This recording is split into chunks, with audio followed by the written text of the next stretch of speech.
Hi guys, Martin here with another roundup of all the latest racing game news straight from the Team VVV website. First up, Forza 5's coveted car collection has been expanded with another DLC pack, once again adding 10 new cars.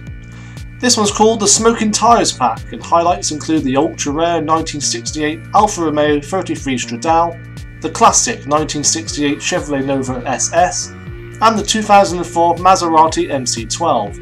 But you can view them all in the link below. Certainly some nice additions there, but it's just a shame that many of them were previously featured in Forza 4. Although having said that, you do get much more detailed models than before. That wasn't all though. We've come to expect these DLC car packs at this point of the month, but Turn 10 also treated us to a surprise free car pack featuring 3 Hondas, including an old Prelude, which is very rare to see in a game. More of this please. We're still waiting to see what this year will bring for the Forza franchise. Previous rumours have suggested that a Forza Horizon sequel is in development by Playground Games at the moment, which would seem logical on Xbox One. Sources are now claiming that we could see a re-release of the original Forza Horizon on Xbox One, however, around about September. This is said to include new weather effects, a co-op mode, and Test Drive Unlimited style open world gameplay, which sounds very promising. Whether the alleged Forza Horizon sequel will be released alongside this apparent re-release remains to be seen, but hopefully this year's E3 will have the answer. Now E3 is normally a time when EA takes the stage to announce their obligatory new Need for Speed game, usually for release in November. This year might be a different story however, as the next Need for Speed game has reportedly been put on hold, as EA Ghost UK have unfortunately been facing layoffs.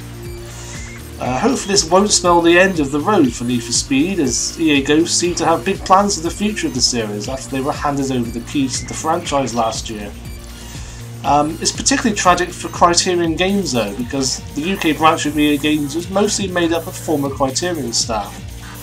Of course, the co-founders of Criterion also recently left the studio, but it still stands with a small team working on an unannounced project at the moment, which will apparently not be a racing game. It's just sad really to see such a talented team be pushed from pillar to post like this, so we wish them all well. Despite Sony insisting that an announcement is coming soon several weeks ago, we still have no news on the whereabouts of Drive Club for PS4 I'm afraid, making the rumoured summer release look increasingly likely. There is however now an alternative to occupy you in the meantime. Get ready for Ready to Run, a new RC racer exclusive to PS4, coming early this year on the PSN store.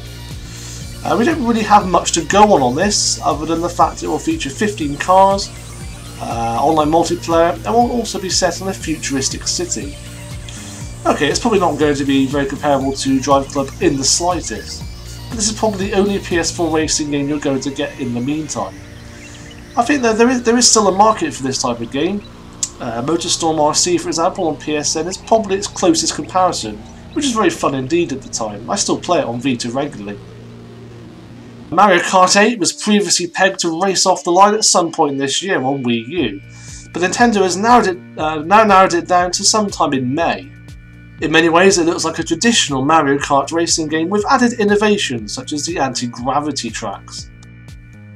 Problem is, there's an awful lot riding on this game being a success though. Nintendo are probably banking on it to save the Wii U pretty much. You can't but think though, is it too little too late? In contrast, Next Car Game continues to be one of the greatest success stories of indie game development and crowdfunding.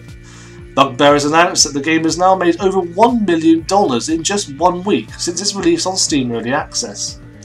It's an incredible achievement really when you look back at their Kickstarter campaign, which completely failed to take off at the time. As a result, at that point it was looking unlikely that the game would even ever get released. But now they've completely turned things around thanks to the public interest generated by the tech demo and subsequent Steam release. It's just great really to see the project gain the recognition it deserves. If I was Bugbear, I would want to spit in the faces of all the publishers that told them it would never sell right now. Meanwhile, Assetto Corsa has had its latest fortnightly update. The last one gave us a very limited taster of the AI races, but now we get the complete package with support for AI quick races with every car in track. Full details and a further list of changes and additions can be found in the link below.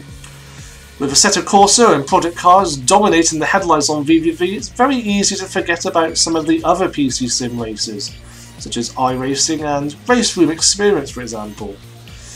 Simbin has teased big plans ahead for Race Room, however, this year, including third-party support, online multiplayer, and upcoming content such as the Mercedes SLS GT3 race car seen here. That's it for now though, but I'll be back next time with another roundup. As usual, you can visit us on teamvvv.com for all the latest racing game news, and you can also follow us on Facebook and Twitter.